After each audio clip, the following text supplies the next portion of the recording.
विश्वास पर अवलंबित है, वह धर्म मानवता के हित का सृजन नहीं कर सकता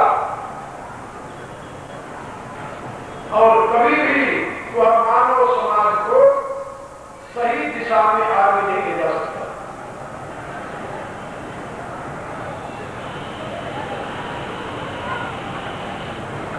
दुनिया में जितने प्रचलित धर्म हैं, अधिकांश सभी विश्वास पर प्रतिष्ठित हैं।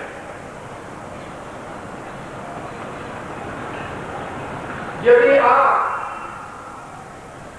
5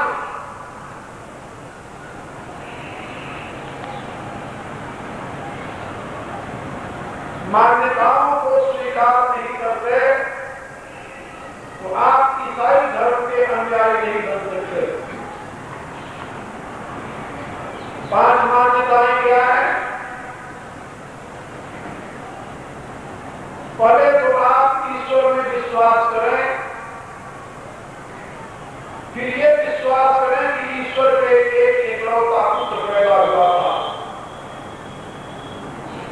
और फिर विश्वास करें कि ईश्वर के साथ एक होली घोट है। घोट माने भूत,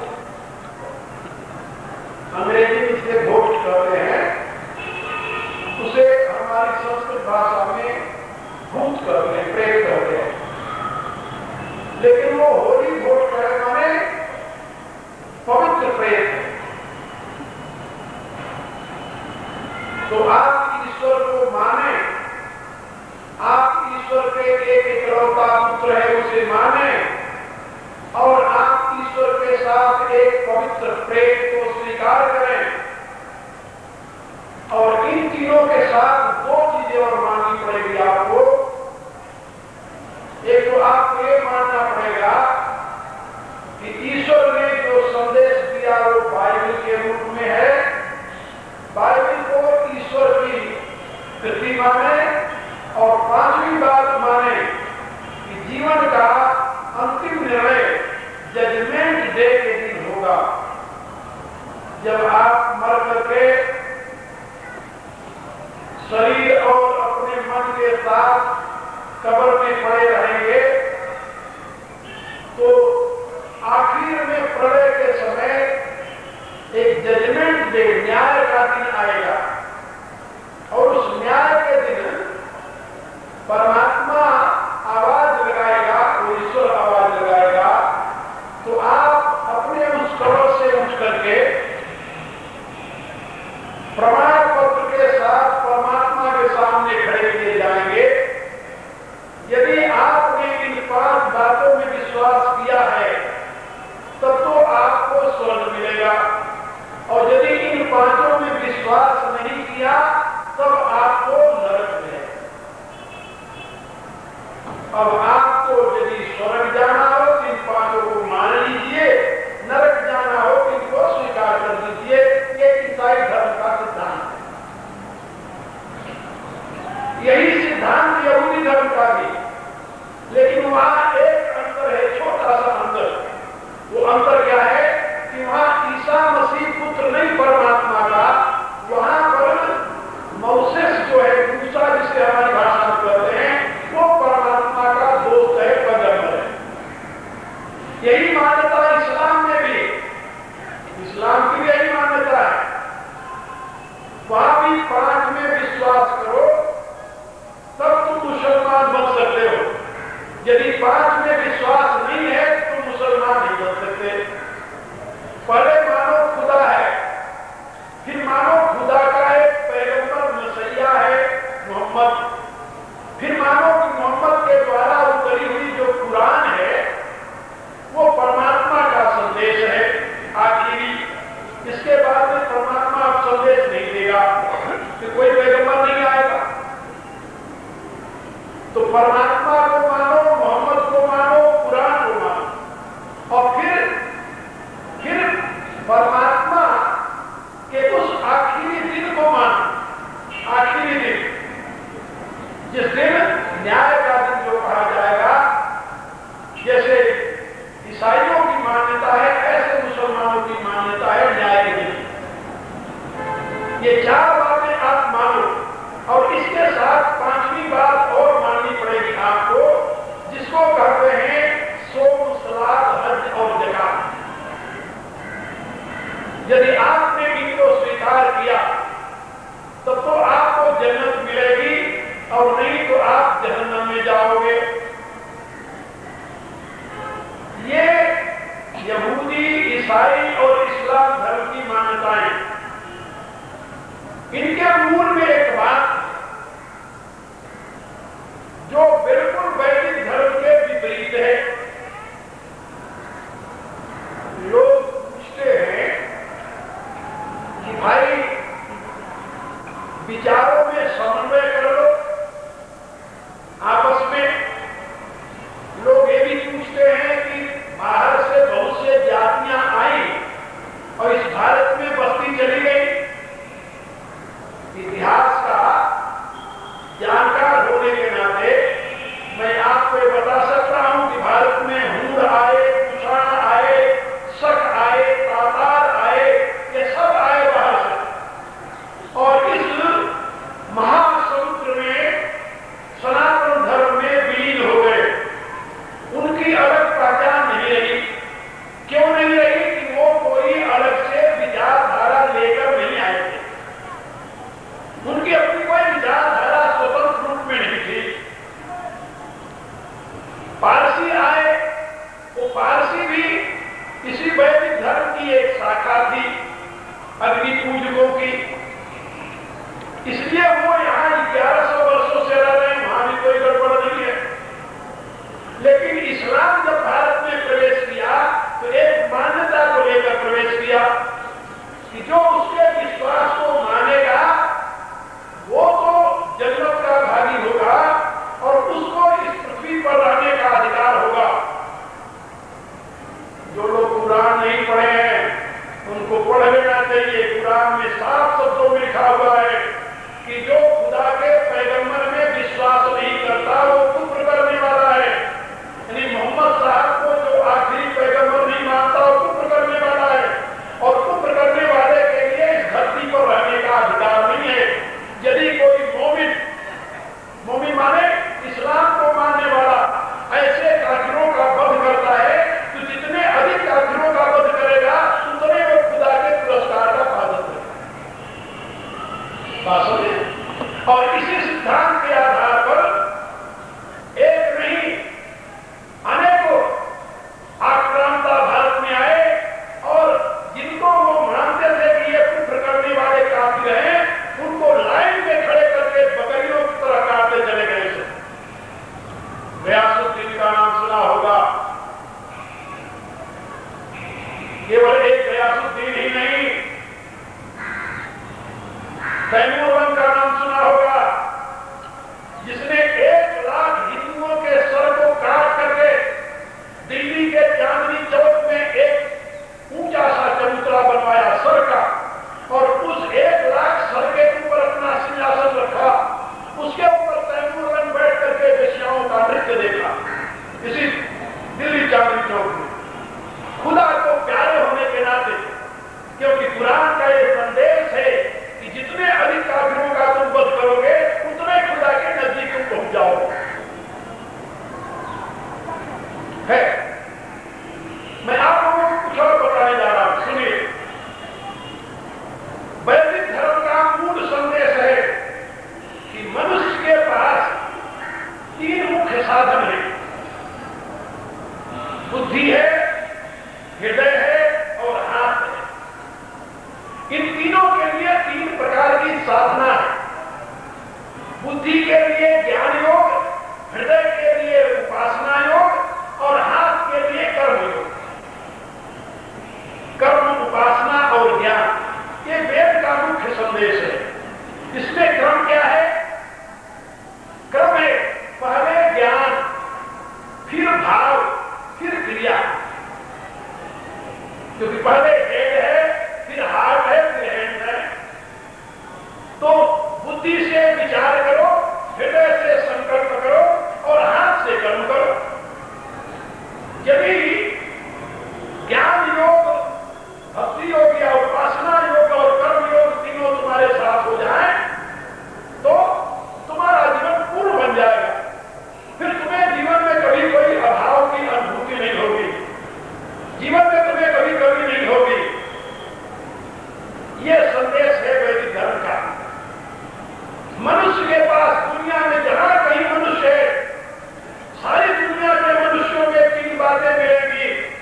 कि खुदा ने पहले सृष्टि की, परमात्मा ने सृष्टि की अपने संकल्प से। 6 दिन में उसने सारी सृष्टि की, 5 दिन में बहुत सी चीजें बनाता रहा, 6वें दिन उसने मनुष्य को बनाया और मनुष्य को बना करके फिर वो प्रसन्न हो गया और थक गया था विश्राम करने के लिए। 7वें दिन चला गया, शनिवार का दिन था, खुदा को आराम से सोया। बाइबल पढ़ते समय मैं जब इसका अध्ययन कर रहा था, चिंतन कर रहा था, कंपैरेटिव स्टडी जिसे कहते हैं, कुरान, बाइबल और गीता आदि अपने उपनिषदों का, तो हमें पढ़ने के बाद मिली उसमें कि परमात्मा ने चौथे दिन सूर्य को बनाया, सूर्य को चौथे दिन बनाया। तो मैंने इंग्लैंड में वहां के जो पादरी लोग थे, विद्वान लोग थे, उनसे कांटेक्ट किया। मेरे एक शिष्य थे रोजोद्री नाम के अंग्रेज, उनको मैंने कहा यार ये तुम्हारे यहाँ जो इतनी गंदी पुस्तक जिसको तुम लोग मानते हो, प्योर इलॉजिकल पुस्तक है, बुद्धि विरुद्ध पुस्तक है, और इसको तुम लोग अपना यहाँ के लोग अपना धर्म ग्रंथ मानते हैं, कोई ऐसा विद्वान तुम्हारे यहाँ नहीं जो हमारा समाधान करे। उसने वहां के आर्च बिशप को लिखा, जो इंग्लैंड का सबसे बड़ा धर्म का आचार्य है, उससे कहा कि एक ऐसे विद्वान भारत से आए हुए हैं, आप कोई ऐसा अपना विद्वान बताइए जो उनके साथ चर्चा कर सके धर्म के ऊपर। तो उसने एक अपने प्रतिनिधि को भेजा, ये मेरा प्रतिनिधि है, इसके साथ वो चर्चा कर सकते हैं। एक चर्च में व्यवस्था की गई, मैं और वो दोनों बैठे और भी कुछ अंग्रेज मेरे शिष्य थे, चर्चा शुरू हुई। मैंने उससे एक प्रश्न किया, हम कहा कि तुम इतना तो जानते हो कि संसार में दिन और रात, नाइट एंड डे, ये दोनों किसके द्वारा होती है? का सूर्य के द्वारा। का सूर्य के अभाव में दिन की कल्पना कर सकते हो? बोले नहीं। हमने कहा कि पुरानी बाइबल में तुम्हारे लिखा है कि खुदा ने चौथे दिन सूर्य को बनाया। जब सूर्य चौथे दिन पैदा हुआ तो 3 दिन की गणना किसके आधार पर हुई? सूर्य तो था नहीं, तो वहां दिन नहीं होनी चाहिए, रात नहीं होनी चाहिए। जब दिन रात ही नहीं है तो 3 दिन कैसे बीत गए? तो मेरे से जानते क्या कहता है? तो कहता है तुम हिंदू लोग हर एक बात में अकल की दखल लगाते हैं। वो कहता है ये विश्वास की बात है, ये अकल की बात नहीं है। हम क्या बस इतने मुझे जानना था तुमसे। हाँ, तो मैं आपको बता रहा था कि वहां बाइबल के प्रथम अध्याय में ये बात लिखी हुई है कि खुदा ने 6 दिन में सृष्टि बनाई, 7वें दिन उसने विश्राम किया। उस सृष्टि में मनुष्य बनाया जिसका नाम था एडम। एडम अंग्रेजी में कहते हैं, यहूदी एडम कहते हैं, ईसाई एडम कहते हैं, और हमारे मुसलमान भाई उसे आदम कहते हैं। बस एक ही धर्म के ये सारी, एक ही मूल के सारी शाखाएं हैं तीनों, ये अलग अलग नहीं है। सिद्धांत में अलग इतना ही है कि वहां काफिरों को जीने का अधिकार नहीं है और वहां काफिरों पर दया का उपदेश है।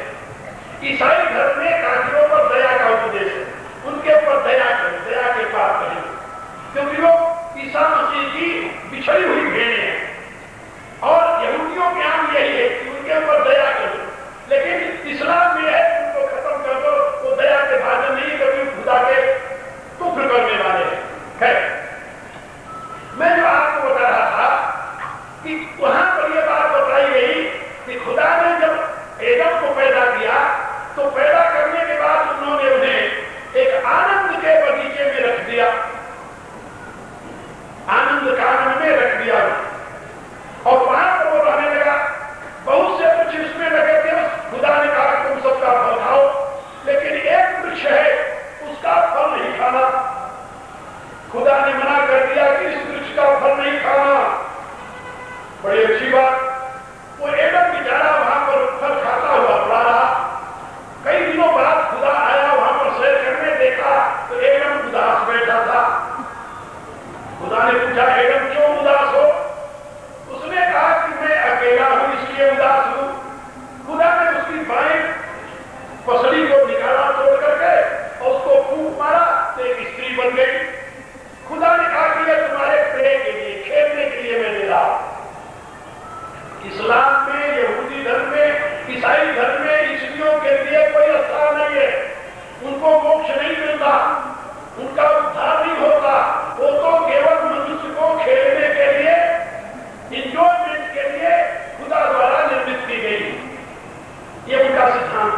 कि पश्चिम की नकल करती है।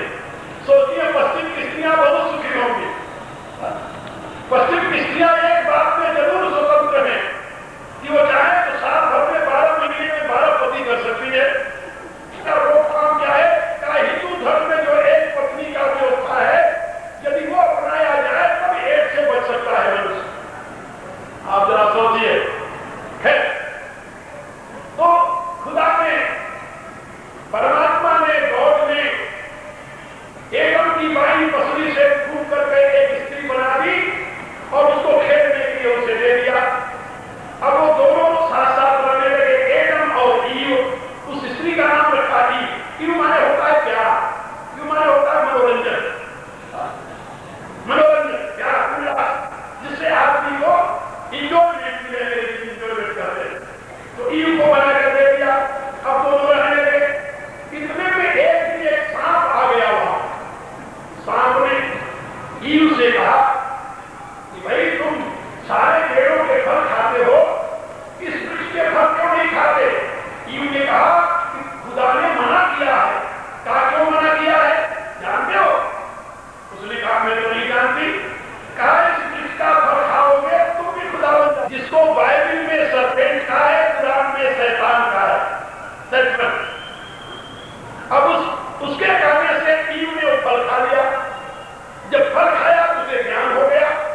जब ज्ञान हो गया तो उसने देखा कि मैं तो नंगी हूं।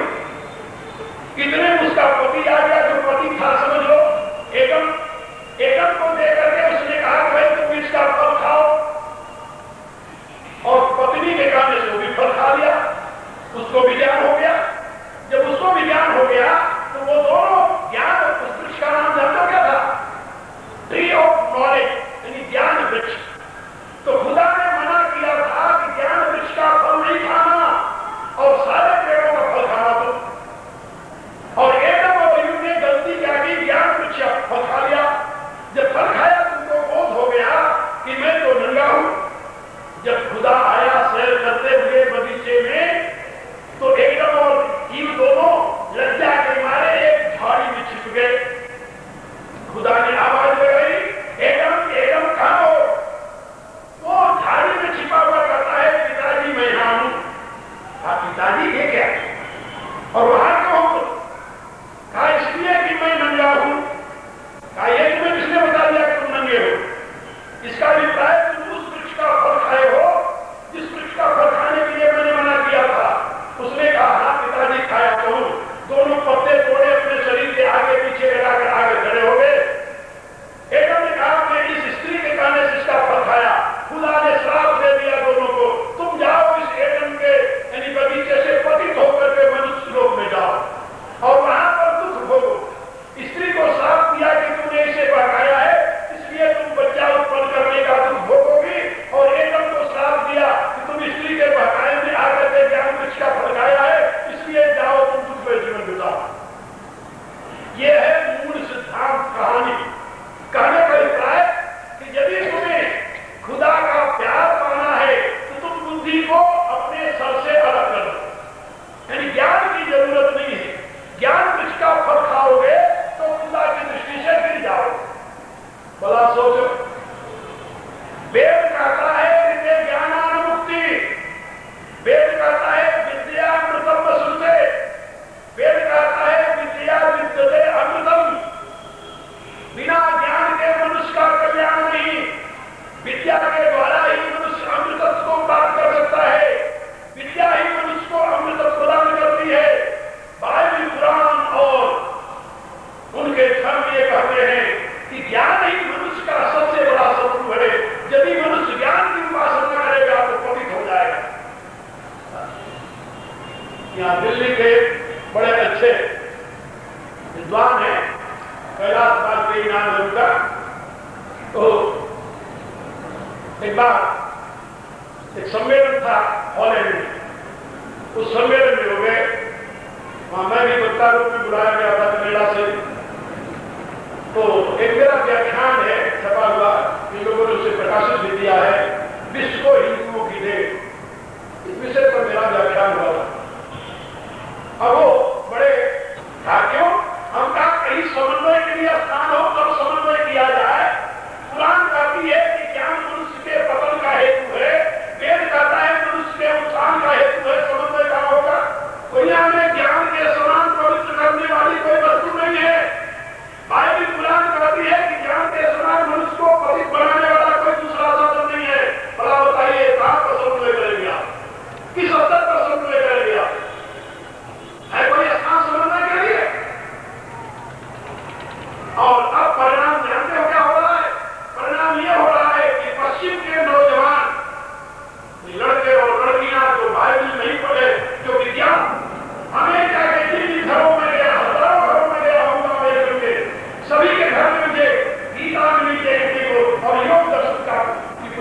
सकते हैं।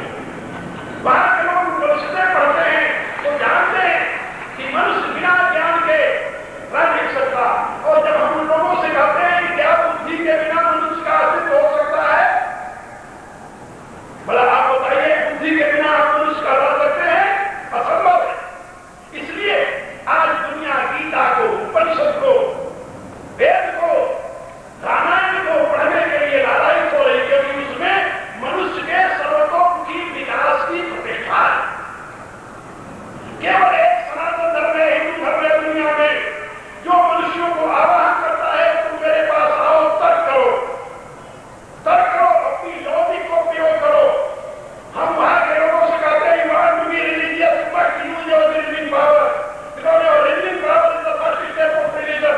Religion is the path of realization of ultimate truth. If you want to realize that ultimate truth, you must use your reasoning power. You are human being with your reasoning. You are human being with your intellect. यदि तुम्हारे पास बुद्धि न हो तो पशुओं में और तुम्हारे में क्या अंतर हो? लेकिन जिन धर्मों में बुद्धि का ज्वाला निकला हुआ है, जिन धर्मों में बुद्धि पर रोक लगा दिया गया है, जिन धर्मों